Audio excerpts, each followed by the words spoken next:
At this point, Snoop Dogg being a traitor is a no-brainer. He did it with Tupac, and it looks like he did the same with Nipsey Hussle. One minute, he's singing Nipsey's praises. Mr. Nip Hussle, aka Go Get It, at the speed of a marathon, taking his time, going down the line to find peace of mind. And the next, he's hanging out with Big U, the very person suspected of being involved in Nipsey's demise. What they call you, where you from? Let's get into it. Snoop Dogg and Nipsey Hussle were pretty close, but over the years, a lot of people have started side-eyeing Snoop's friendship with Nipsey, mainly because of his ties to Big U. Everybody knows the bad blood between Nipsey and Big U. Nipsey was very vocal about how he felt about Big U, even warning others to stay away from him. Jealous of young. A lot of old they on cuz. People grew up around these wondering why they was so spiteful toward you. Like, damn, cuz, you ain't get my name. Right by. Nipsey even put out an entire diss track aimed at Big U called You Don't Got a Clue. In the song, he raps, "I built this on my own and everybody know it's true. Still, dudes act like they supposed to have control of what I do." That was a direct shot at Big U, and the whole idea that anyone had power over his moves.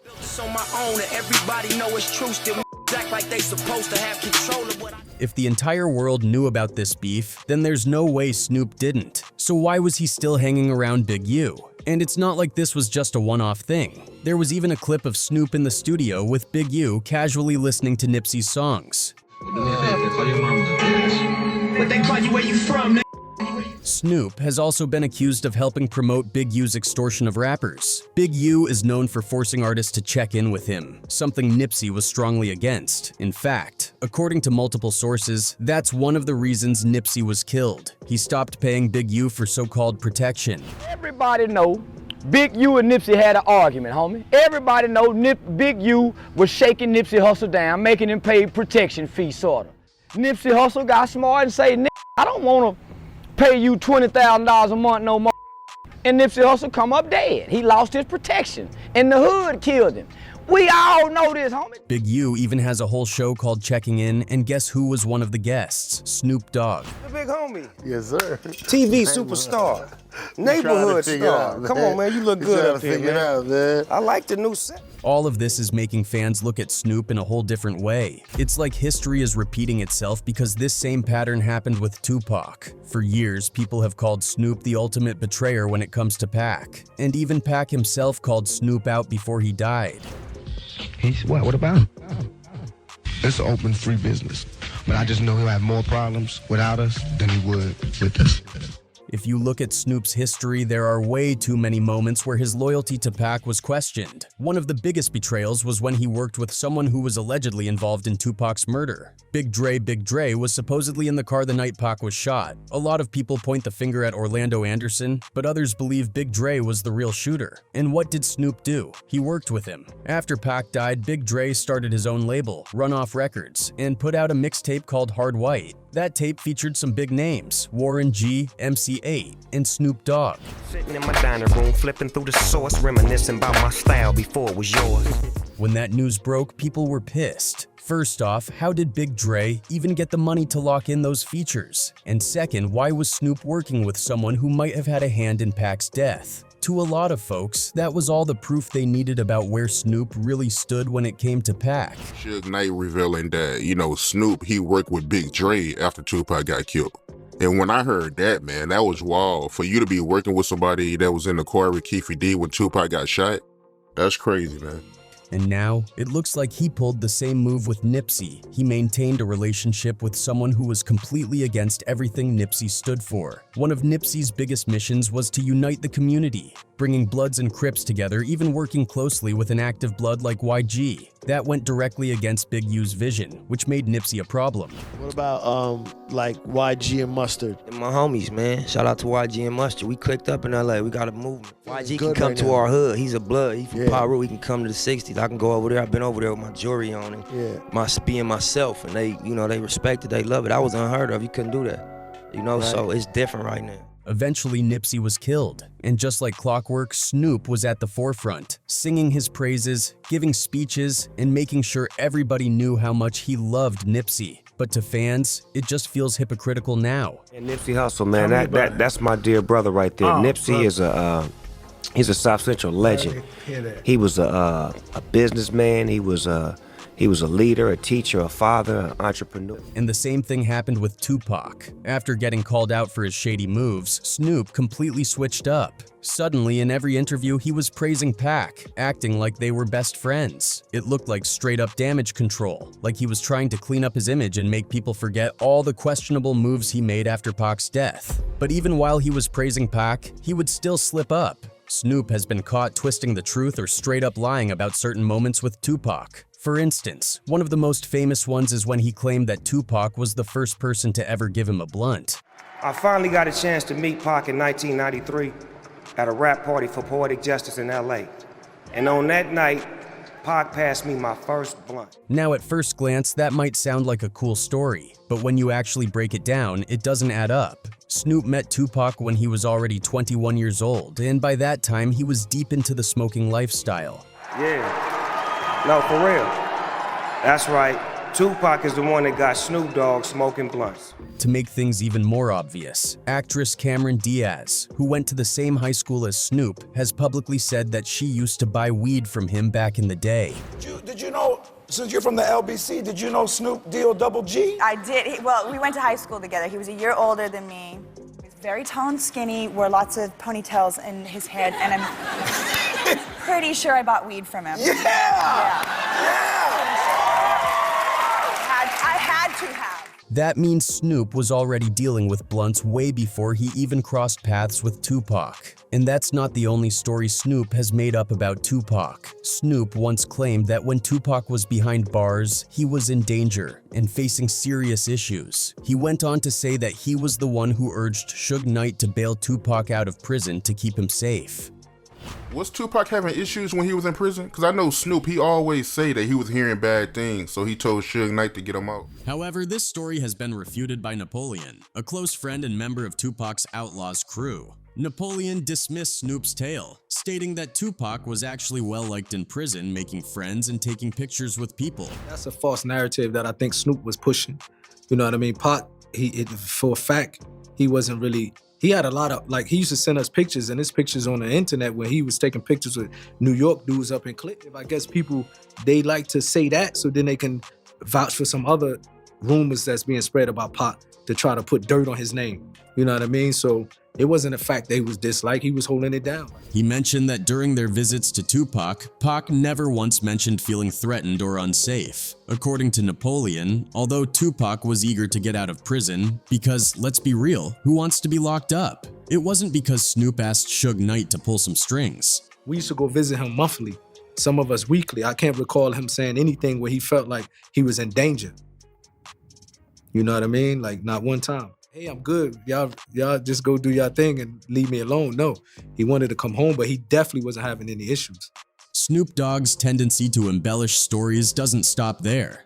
Another time he got caught in a lie was about the infamous MTV Video Music Awards incident involving Tupac and Nas. On Nas's second album, The Message, he claimed the King of New York crown and threw shots at Biggie and Jay-Z. But somehow Pac thought the opening line, "Fake thug, no love, you get the slug, CB4 Gusto," was aimed at him. Fake thug, no love, you get the slug, CB4 Gusto, your luck low, I didn't know. Suddenly, Nas was caught in the crossfire of Tupac's growing list of enemies, alongside Biggie, Puff Daddy, and Bad Boy Records. The tension between Tupac and Nas came to a head at the 1996 MTV Video Music Awards, where the two bumped into each other. Snoop Dogg later told a story about this encounter, claiming that Nas had rolled in with about 100 shooters from Queens who started to surround the Death Row crew. According to Snoop, Nas didn't want any trouble, not because he couldn't handle it, but because he chose to keep the peace. Nas had 100 with guns. Right.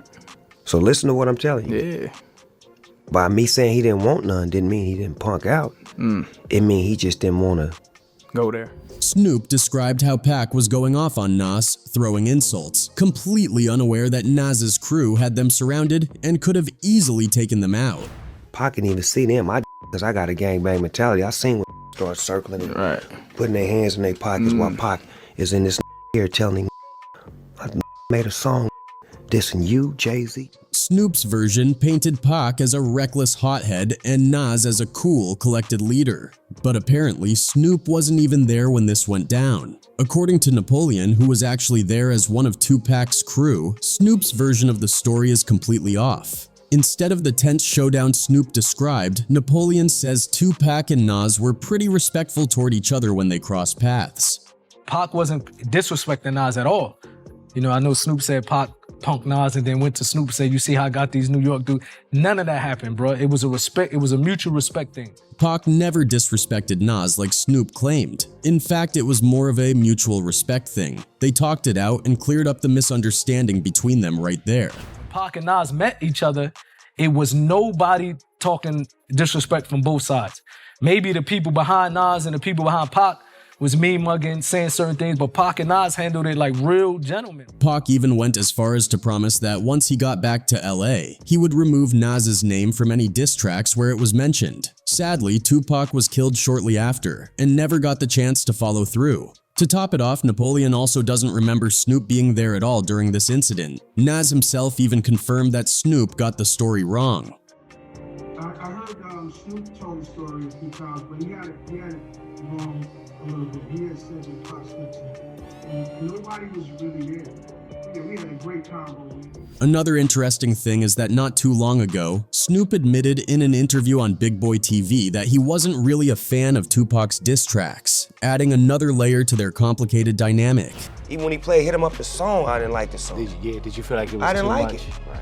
You buying more problems, cuz.